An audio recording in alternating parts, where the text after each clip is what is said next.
Hello, welcome to the podcast. This is Bristol Real. I'm Val.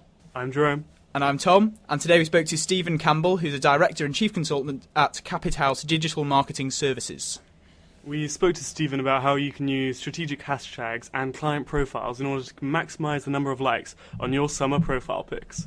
Please remember to like, comment, and subscribe. You can also leave us a review on iTunes. That helps us out a lot. And thank you for listening. Hope you enjoy it. Make sure to listen out for the last two questions because we speak about both biohacking and intolerance, and he actually gives really, really lucid answers on both topics, so have a listen. Today we're with the Director and Chief Consultant at Capit House Digital Marketing Services, Stephen Campbell. Thank you for coming on the show. You're very welcome. Could you tell us a bit about what you do at the company? And two main aspects. We separate out. Capit Hauser is actually a digital agency, and so we have a number of clients where we manage their digital campaigns on a monthly fee basis. And essentially what that does, assuming they have one, if they don't have one, we'll develop it, assuming they have a business strategy. And when I say assuming they have a business strategy, if someone says that you have a business strategy, my next question is, can you show me? And when I say I want to see a document, because if you don't have if it's not documented, you don't have a strategy. Yeah, in my books. Yeah. Because we're very process driven, and if you're process driven, you know, if you're going to build a car, you do something. You do bumper, you spray the bumper, you put the engine. So it's got to be written down. how often do the companies not have the document? Smaller companies don't. All right. And the bigger companies, typically with the smaller companies, we'll take it on for them. But the bigger companies, I'll typically go in and spend a week or 2 weeks actually consulting, and looking at what they have already and sort of refining. Smaller companies, 5, 10 people, tend not to have that because they're focused on their core competency. Mm-hmm. So they've come up with a new widget, and they're in love with the widget. And very often what happens is there's this disconnect, or people forget that the widget is for someone, and it's called ideal client profiling. And of course that could be either business to business or business to consumer. And if your product or service is for business to business, it requires a type of business strategy. If it's business to consumer, it requires another. So that's the digital stuff, and I do marketing training. I have a business to business branding program, a channel marketing program, and a digital program. Correct. So separate too. Mm-hmm. And you talked about when we actually recorded together on the Amplify Us podcast a few weeks ago. Yeah. You also mentioned that you did some engineering at university, and how did you kind of make the transition?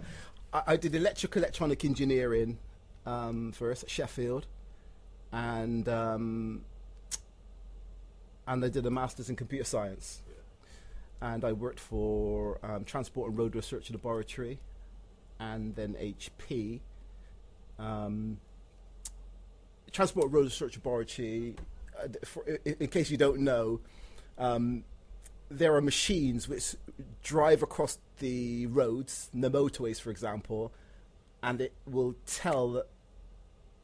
give you a readout of how slippery the road surface is. So they have basically machines run across, there are laser beams bouncing down and going through these calculations. I was doing all the number crunching for that stuff. Then I went to HP, and when I moved to HP, I moved into technical marketing. So I was still a techie, but I was in marketing. I saw this thing over the way, customers, because when you do engineering, all you want to do is bury your head in front of the screen, And then I got invited to a few customer meetings where I had to explain some of the stuff of the technology, and I was like, whoa. And I woke up one morning, I said to my manager, look, I want to go to marketing, and he ignored me. I found out it was purposely, and 3 months later, I went back to him and said, look, I told you I want to move to marketing, you haven't done anything. he said, the reason why I didn't do anything because I want to see if you were serious. Yeah. Then he gave me a mentor, and I ended up in full-blown marketer, traveling around. If you don't know if you read my bio, there's some Silicon Valley, and then I managed in Japan for 3 years, and people always talk about the importance of mentors. Like, who was yours, and do you feel they were absolutely pivotal in getting you where you are today from lumber crunching? Yeah, that's a great question, actually, and it's a good question for people who are thinking about getting into business and stuff. You see, so there was me in engineering, and of course working in marketing. You could observe all the stuff, and there were some really smart people doing some. For example, we went through. I had the privilege of going through a few new product introductions where we designed a brand new product. In this case, it was data storage devices. Yeah, you archiving data. You got first level storage where you can get it back like that. You got second level storage and third level storage. Design a new product introduction. Of course, you have to talk to customers and get all the data back, and some of these guys were just brilliant. And being able to have someone like that where you would meet with once a month, and they'd say, okay, here's a project for you, I want you to do this, and you'd say to yourself, bleep, because you'd be scared. You're thinking, I remember the first time they said to me, they said, okay, there's a new company in Taiwan we've just taken on, and some distributors, because for your information, you can sell products directly to customers, okay, or you can go through what we call channel partners, distributors, and they said this customer's doing $1 million a year, and they gave it to me. I remember driving home, and I was myself. But you had this mentor. You could say, look, I'm thinking of doing this, and then the first business trip is like, okay, you're going to Taiwan. Like, but you could sit with your mentor and say, this is what I want to do during the meeting, and they'd say, yeah, that's okay. And it would just, and after a while, you'd keep leaning on your mentor, and eventually you'd say, I think it should be done this way. So I think I'd advise people listening, if you want to get into something, you go seek out a mentor. Are they easy to find? I'd say in this interconnected world, no. Yeah, I mean, you guys are with it, with all the social stuff. All you got to do is to hit someone up, bring something with you. In this case, I was in the same company, so it was okay. But if you're not associated, bring something with you. Offer something. Connect them with somebody or something. Some people talk to you for 15 minutes once every 2 weeks or whatever. Yeah. So it's not just like directly asking someone to be a mentor. It's more of a kind of mutual agreement where you just meet and. I'd say, well, in the company, the guy was my mentor. But let's assume now you're trying to get into something, and you get onto social media and you look for experts. You find some expert, okay? You find their podcast, you find their LinkedIn profile, and you're doing something. Obviously, you're doing something. You could connect with the person, and say, "Look, I'm doing this. Can you take a look at it?" Yeah, and there's got to be something in the person's resume or background. You think, "Wow," and when I say bring something, offer something. Say, "Look, my uncle works for this company. You can talk to him. Could you, I mean, if I get these LinkedIn requests, and you've got shared connections. So if it's a shared connection, I can say, oh yeah, he knows me through a certain person. But sometimes you get one out of the blue, and it just says, connect with me on LinkedIn. I look at it and think, and most of the time I just ignore it. Okay, when I get one out of the blue and there's a message there saying, I looked at your profile and I see this, and then I connect. Yeah. So I'd say, think about although you're thinking about what's in it for yourself, think about what you can actually bring and give. And there always is something. You might be thinking to yourself, well, I haven't got anything, but you do. Yeah. And LinkedIn is a great tool for that, it seems. It's wonderful. Yeah, the tools that are available to us now, LinkedIn, Twitter. Twitter's amazing, yeah. Again, using Twitter strategically can pay back big dividends. Okay. What is using Twitter strategically, though? When is it just mindless garbage? Scroll. When is it actual, like, pivotal strategy? I get the feeling our Twitter account isn't strategic. Yeah. So this is what we talk about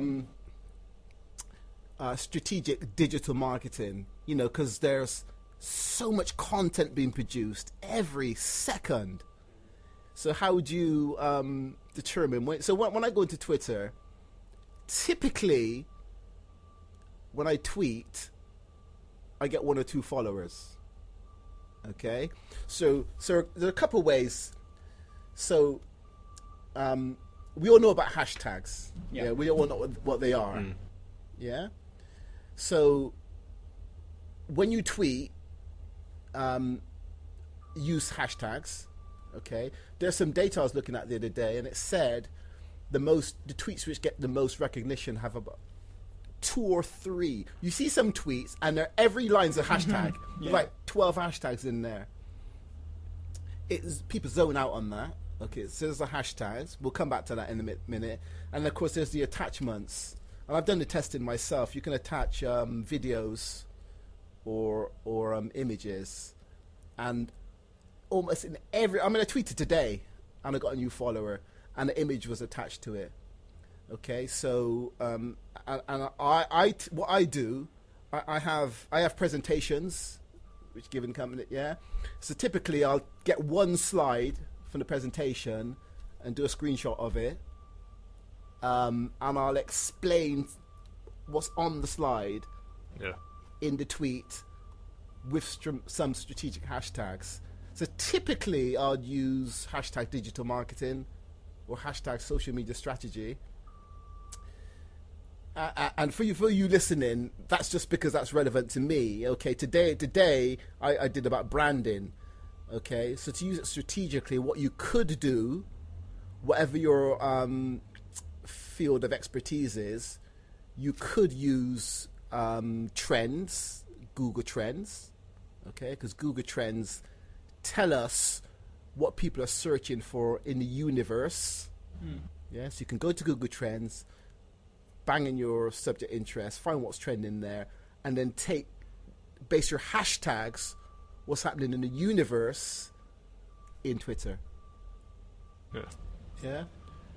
Well, the thing is about images and videos. Yeah. Logically, you'd think that videos have more of effect. Yeah. But they don't. Yeah, it's images that do. Do you know why that is? I perceive that it's because Twitter is very here and now, and people can't be bleeped to click the video, to watch a video, even if it's for a minute. Right, yeah. The short attention span. You've got a graphic there, colours in there, some arrows and stuff, and like, whoa. Yeah? And there's also some data about Facebook, about the fact that if you put a YouTube link in your post versus if you upload the video to Facebook, it's way more effective if you upload the video to Facebook. I think we were actually talking about this yesterday. We were talking about this yesterday when we were talking about best way to generate it. Yeah. But moving back to the data, you say you run tests yourself. Do you take what you learned to HP and where was it? Sorry, BT, Transport Roads. Yeah.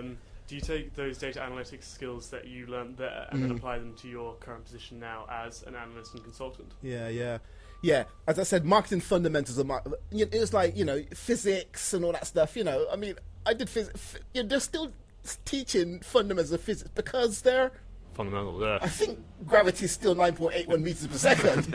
Yeah. And so yeah.